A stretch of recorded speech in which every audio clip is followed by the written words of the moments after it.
Harlem, 1934. The door to the abandoned warehouse creaked open, and the room didn't just go quiet, it died.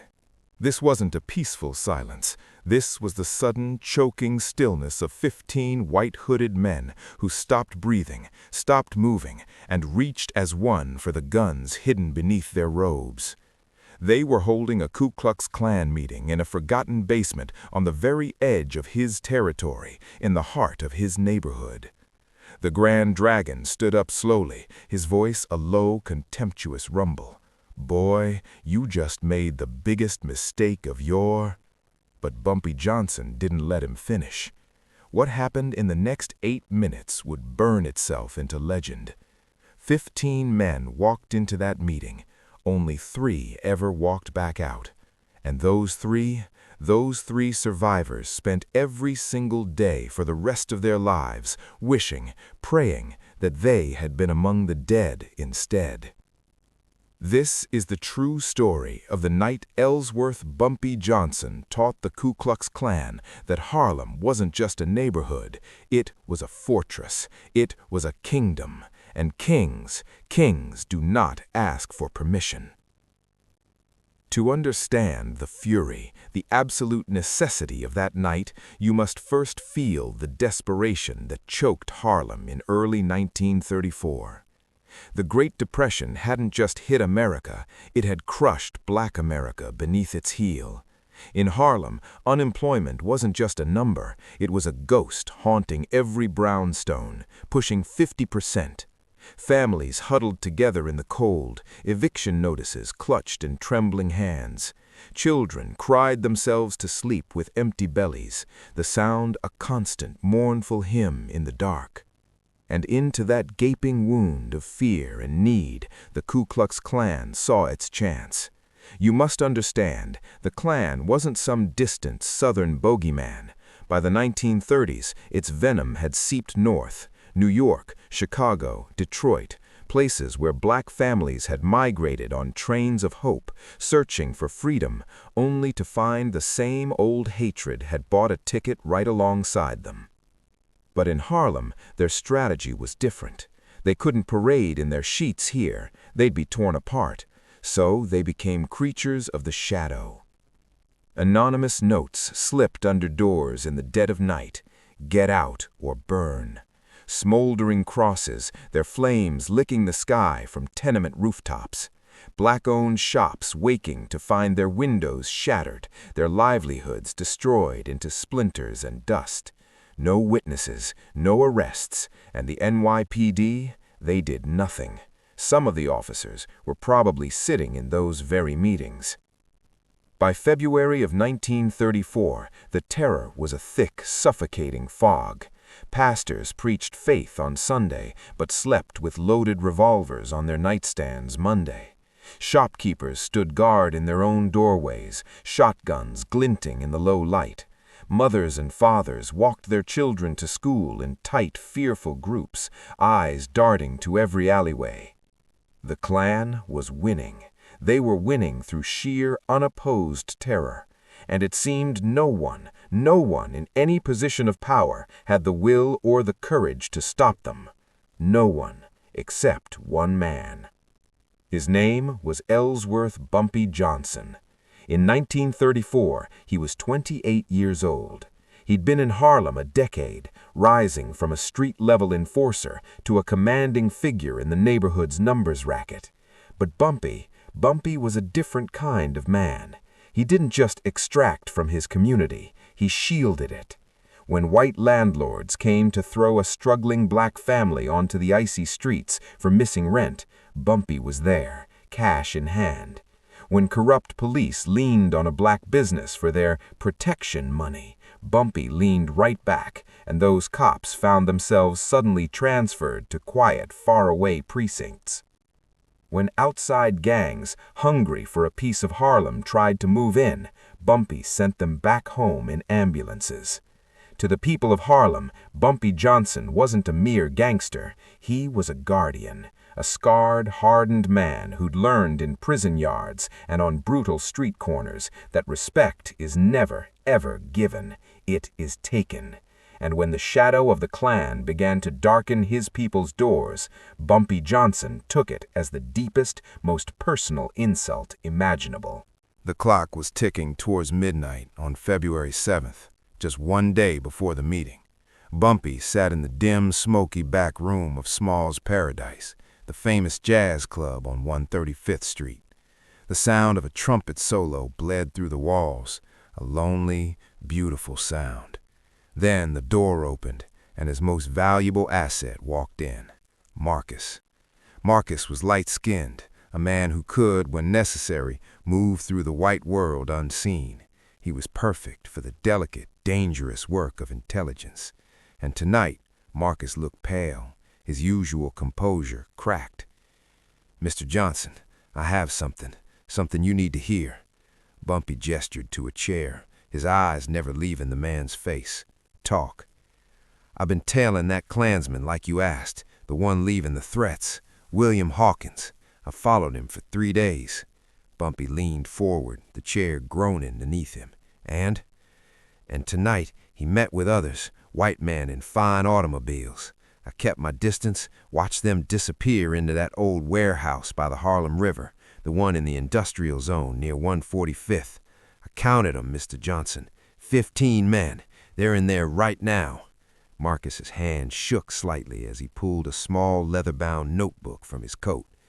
"I wrote down the plates. Connecticut, New Jersey, the Bronx. These aren't local fools. This is organized. This is command." Bumpy took the notebook, his gaze scanning the scrawled numbers. 15 men, a warehouse by the river, isolated, perfect for screams that would never be heard. "What did they carry in?" he asked, his voice dangerously calm. Marcus swallowed. "A wooden cross, 6 feet tall at least, cans of gasoline, and sir, every one of them was armed. This isn't a social club, Mr. Johnson. They're planning something big." Bumpy was silent for a full minute. The only sound was the distant jazz. He could see it in his mind. They weren't just talking anymore. They were preparing for war, a coordinated strike, churches, businesses, maybe even a home with a family inside. He looked up, his decision already made, cold and final as a judge's gavel. "You did good work, Marcus, real good." He pulled a thick roll of bills from his pocket, counted out $200 and pressed them into his hand. "But now, you forget. You were never there, you saw nothing, you followed nobody. Do you understand me?" Marcus's fingers closed around the money. He understood, completely and terribly, what was about to happen. "Yes, sir, Mr. Johnson." And then he was gone, vanishing into the Harlem night, hoping to vanish from the memory of what was to come. For 2 hours after Marcus left, Bumpy Johnson sat alone in that back room. His closest men, hardened veterans of a dozen street wars, came to him. They offered themselves. They offered guns, men, cars, anything he needed. "Bump, just say the word," his lieutenant, Illinois Gordon, pleaded, his voice rough with worry. "We'll turn that warehouse into a shooting gallery. They'll never know what hit 'em." But Bumpy smiled then. It was a smile that held no warmth, a smile that touched only his lips and left his eyes cold and dead. It was a smile that made strong men look away. "They aren't expecting me at all, Ill. That's the point, and that is precisely why I will be walking out, and they will not." February 8th, 1934, 11:30 p.m. Bumpy Johnson walked the Harlem streets alone. He wore a fine gray wool suit, a black fedora pulled low, and a long overcoat that hid the tools of his grim trade. The temperature had plunged to 28 degrees. His breath streamed out in ghostly plumes that vanished into the darkness.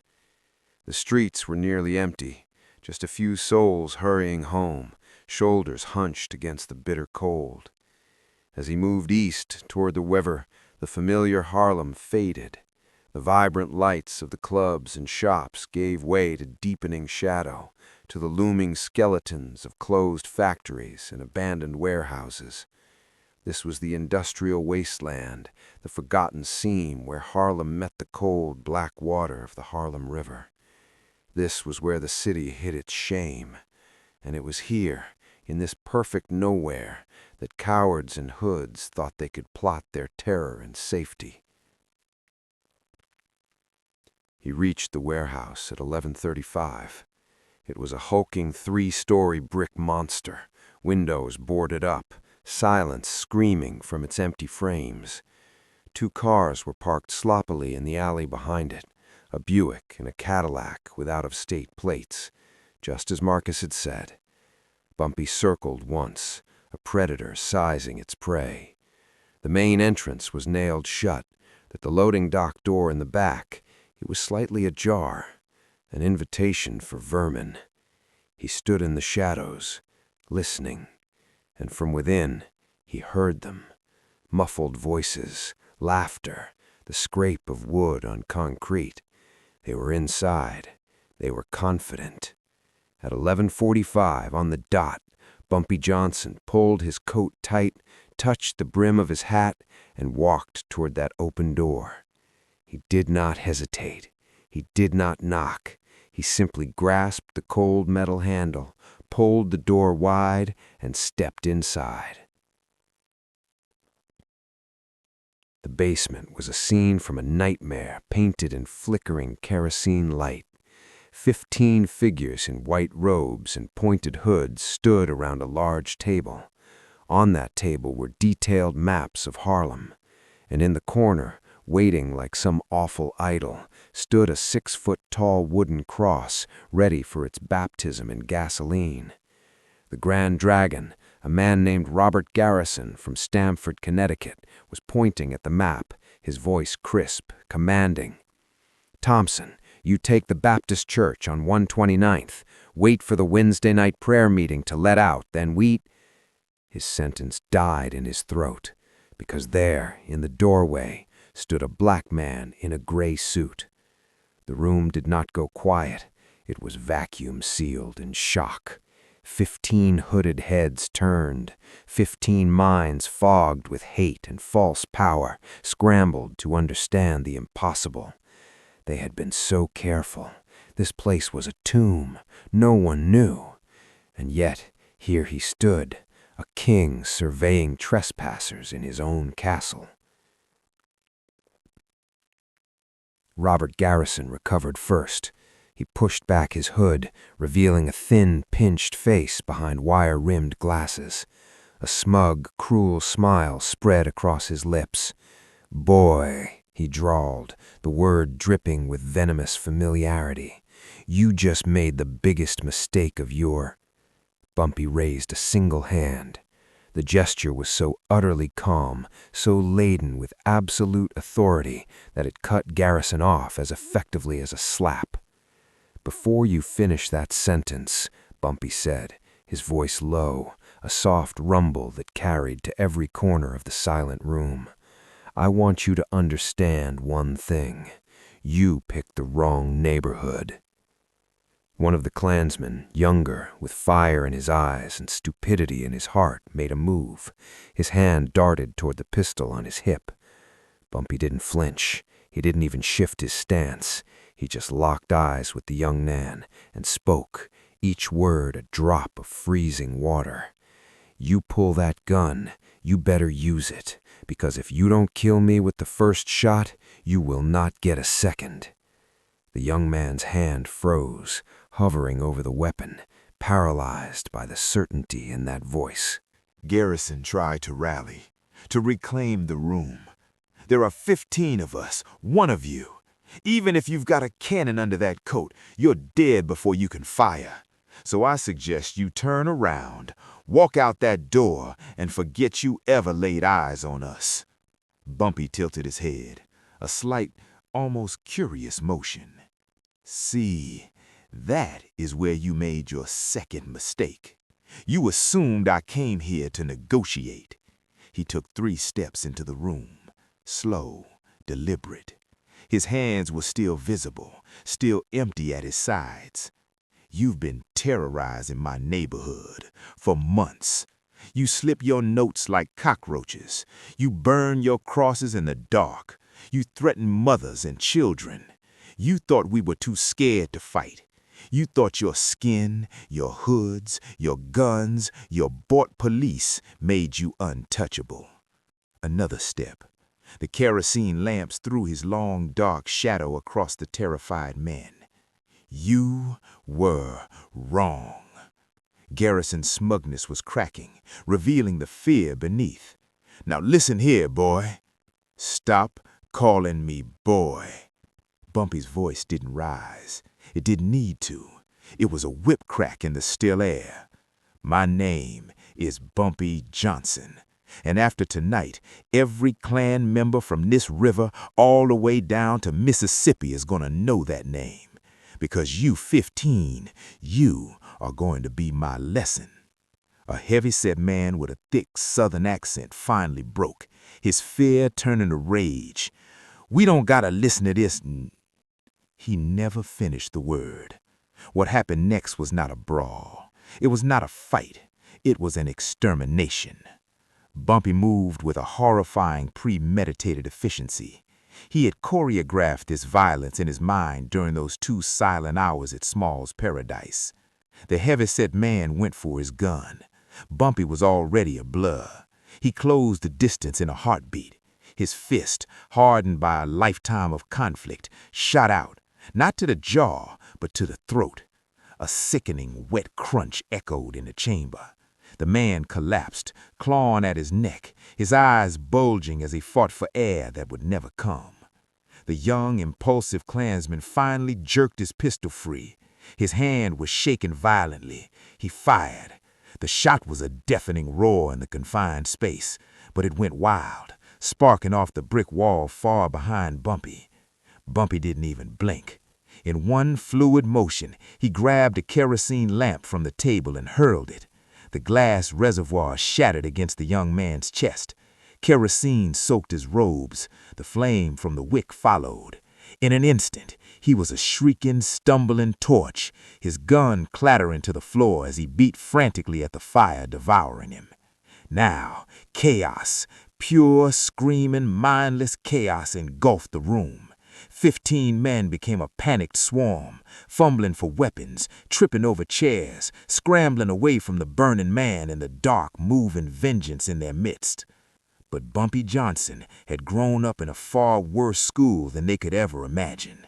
His teachers had been prison yard killers and aging pugilists who taught him that fighting is anatomy and physics.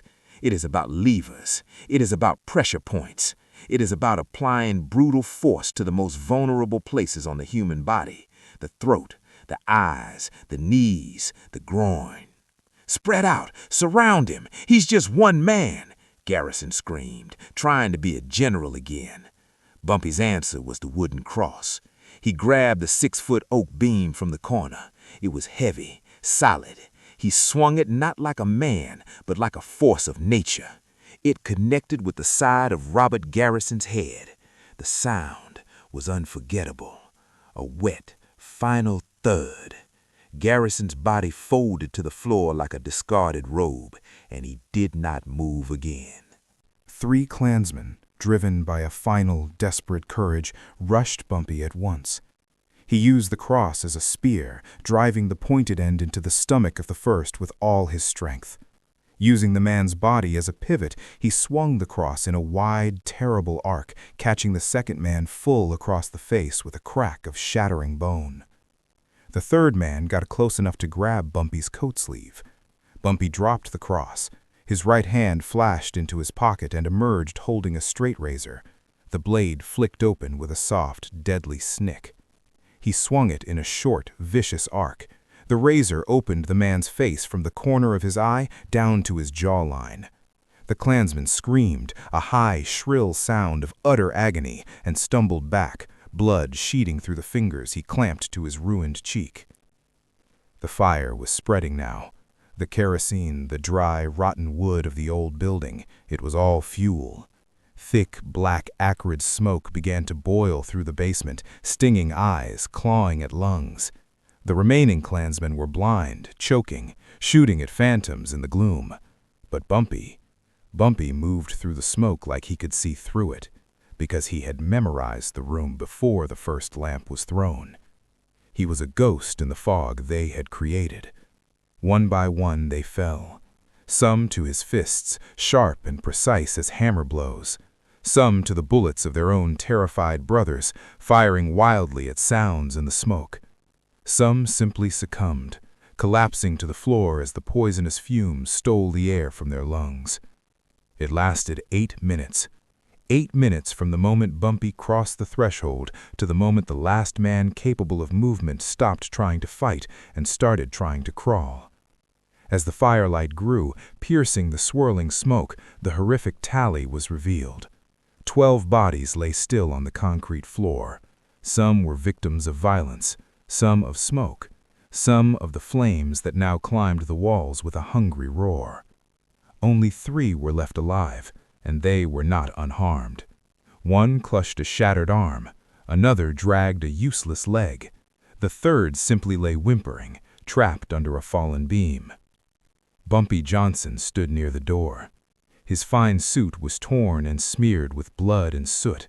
His knuckles were raw. His breath came in deep, controlled pulls. He looked at the 3 survivors, his expression unreadable. He walked over to the closest one, a man whose hood had fallen away, to reveal a shockingly young face streaked with tears and grime. Bumpy knelt beside him. "What's your name?" he asked, his voice almost gentle over the crackle of the fire. The young man sobbed. Patrick Murphy." "You from around here, Patrick?" The Bronx." "You got family there?" Patrick nodded, weeping openly now. Bumpy leaned in close, grabbing a handful of the young man's shirt. He pulled him until their faces were inches apart. Bumpy's eyes were like black pits.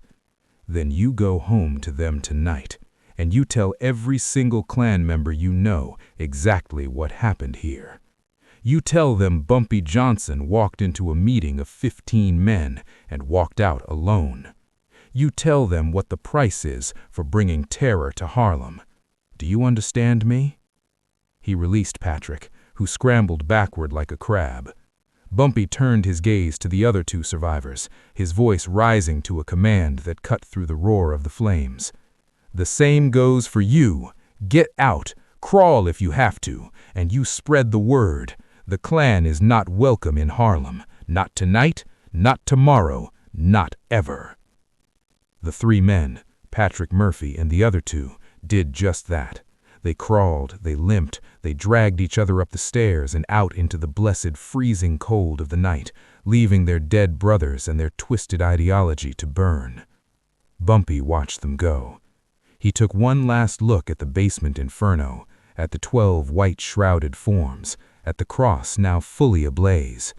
He turned his back on the hell he had created and walked out. The flames from the warehouse windows danced their reflection on the dark, icy waters of the Harlem River, as Bumpy Johnson melted back into the shadows from whence he came, returning to the heart of his kingdom. By morning, the warehouse was a smoldering, blackened shell. Firefighters, battling in the cold as much as the ruins, found the 12 bodies. The NYPD came. Detectives questioned the 3 survivors in their hospital beds.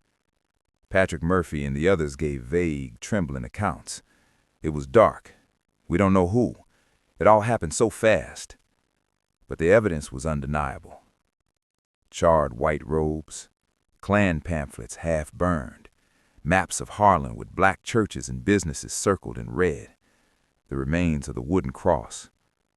The lead detective, a weary man named Sullivan, compiled his report and placed it on his captain's desk. 12 dead, all Klan. They were planning attacks on Negro citizens in Harlem. We have witnesses, but they're not talking.